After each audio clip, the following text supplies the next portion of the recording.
What are some of the common attributes that you see that successful people, billionaires or people worth hundreds of millions, what is it that they have? They're always trying to educate themselves, constantly trying to educate themselves. They're trying to find out how could they be better or stronger at what they do.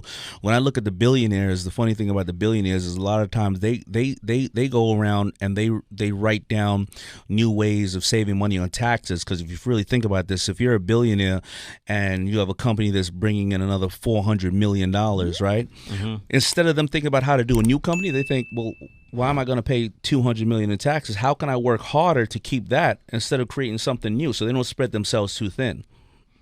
Right? Yeah. Like, why create something new to make what I can save right now that I already got? All right? So they think that way. When I'm in the room with billionaires, it's funny.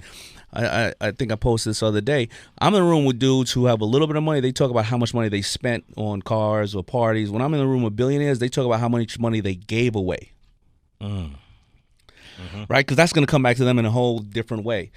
I also find that they make a lot of mistakes. They don't spread themselves too thin, but they keep trying new things because what that does is it forces them to educate themselves on what's going to work. They have a small circuit.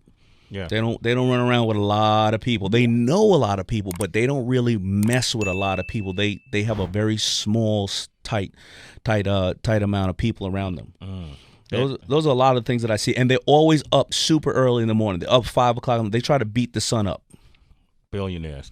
What about family structure? Family structure. They put family first. They schedule their family first. As I shared in Rise and Grind, they schedule their family first. They because as we get up, listen, we're always scheduling everything else. With time to be on the train, with time to be at a meeting, with time to be on a conference call, with time to go to that dinner with a bunch of clients that you don't even really like to talk to anyway.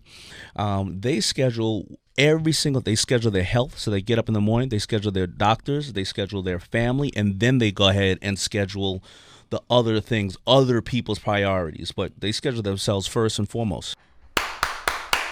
Fuck. I start off every video with a clap so the editor can sync the audio with the video. I hate when my clap's not good. I don't know if it's because I grew up in the church or I don't know if it's me being a coach. Like, my clap was one of my weapons, nigga, and I'm like an expert.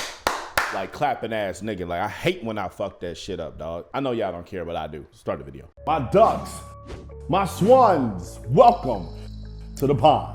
My name is Dorian from Group82Music.com, and right here we got Daymond John talking about the habits of billionaires. I love these clips. These clips are the ones that really, really separate you from everybody else. If y'all have been paying attention, like I told you last year, we're gonna start making more business-centric, more entrepreneurial, more universal content as opposed to just a music business, because I am starting to grow into an entrepreneur and a CEO and a founder, and it's just something that as I'm growing, I want the pond to grow with me as well. So y'all are actually seeing me grow like how I was growing in 2013, 14, when none of y'all knew me, but I was studying the music business. Now I'm studying tech like that. Now I'm studying finance like that. Now I'm studying business ownership like that. Now I'm studying taxes like that, accounting like that, marketing like that. I'm studying all these things that I need in order to take Group 82 to another level. And y'all gonna be along for the ride. Y'all wasn't there in 14, but y'all here right now. So this is the type of content that I love and that I'm consuming all the time now. It's not so much music business interviews. It's not so much artist interviews. And don't get me wrong, that stuff's still gonna be there, but this is the stuff. These are the clips. These are things, if you pay attention to, that get you ahead. When artists would give their little nuggets in their interviews, you see all the ones I posted on all my social media, that is how I got ahead in the music business. So now I'm doing the exact same thing with entrepreneurs. Daymond John is the founder of FUBU, one of the most successful clothing companies in American history, especially when you start talking about urban companies. And he was able to diversify himself outside the world of just urban fashion, which essentially is a colloquialism for nigga fashion. He was able to take himself and become a for real fashion nisto. And he was a dude that people really turned to. And if you watch Shark Tank, you know that Daymond gets down and he's an expert in textiles and licensing, and this is what he really does. And he's hanging around a lot of billionaires. Him and Mark Cuban are good friends, obviously, from that show, and other people who he's rubbing elbows with. And listen to what he said. They read every day. I'm consuming consuming content every day. This is stuff I be telling y'all about. Like, you gotta consume this shit. We are in the information age, man. A lot of billionaires are old as fuck. You got the young ones like Evan Spiegel of Snapchat and Mark Zuckerberg, same age as me of Facebook, and, you know, Jack Dorsey, he's in his 40s and stuff. Like, you got some younger ones, but most billionaires 50, 60, 70, 80 years old, they didn't grow up with social media. They didn't grow up in the information age. They had to go read. We got video. We got people like me who are aggregating clips and breaking it down for you. There's no reason you shouldn't be consuming content. There's no reason you shouldn't be educating yourself. And that's why I be going so hard at y'all for that. Another thing they do is they pay attention to taxes. They pay attention to saving money, right? One thing that I learned is, like, you don't become a millionaire. You don't become 100,000 there. You don't get $10,000 from somebody giving it to you. You get that amount of money by you keeping it. All of us have received $100,000 in our lifetime. But if your bank account says $8.42, it's because you have spent $999,000 of it. You have to start saving some of your money when it comes in. The first thing you need to do when you get paid is to save your money. You got to pay yourself. You got to. And this is something that was extremely hard for me because I grew up middle class. My parents didn't do this, right? I went to college. I was a first generation college student. None of my friends talking about this. Once I got out of school, I had some BS jobs. So once I started making real money, I wanted to buy shoes. I wanted to go to the mall, buy some shirts, right? I wanted to go to the club. I wanted to get a better car. I wanted to live in a better place. I wanted to travel. I had to get them urges out of me. And ain't nothing wrong with that. I'm not telling you don't do that. But once I got past that, now every time we get a sale at Group 82, every time I get some money, I put some away into savings. And what happens is you start adjusting yourself to living without that money that you put into savings. Because it's not like you spent it, because that's your mentality as a consumer. If the money goes away, that means I'm supposed to get something back because I bought something. When you put money into savings or you put money into your brokerage account like Robinhood or the stock market, you don't get something tangible back. So it's hard for you to change that mentality. It was difficult for me. But once I looked at my savings, I realized I had $1,000. I never saved $1,000 in my life, and I saved it without even thinking about it. And my lifestyle didn't change, and all my bills were paid, and I was still able to do what I want. I'm like, damn, I can really save. And this is something that billionaires do too. They're looking at taxes, looking at tax codes. How can I not pay a huge tax bill? Okay, let me go buy some real estate. But it starts little by putting money away that you earn. Even if you make $400 every 2 weeks, so that's what I was making at one time. Take $4 and put into saving. It don't sound like nothing. It doesn't sound like nothing, right? But if you make it $400 every 2 weeks, you put $4 and put it away in savings, that's $8 a month. By the end of the year, you'll have almost $100 saved. That's 25% of your bi-weekly paycheck that you put away that you wasn't even thinking about. And who knows what you might need that $100 for, and investing as well. And the last thing he said is they move silently and they don't have a huge circle. One thing that's been huge for me in my success as an entrepreneur and as a musician, as an artist, is that I do a lot of stuff on my own. I don't rely on other people too much. I have teams. I have my video editing team. They're amazing. I have Cassie does her graphic design. She's amazing. Dom does our operations. He's amazing. C. Rice has been helping a lot. Like, I have a team. They do great things. Rihanna does the stuff with the websites, but all this stuff comes from me. I find the content. I'm set up to set for my content. I'm writing my captions.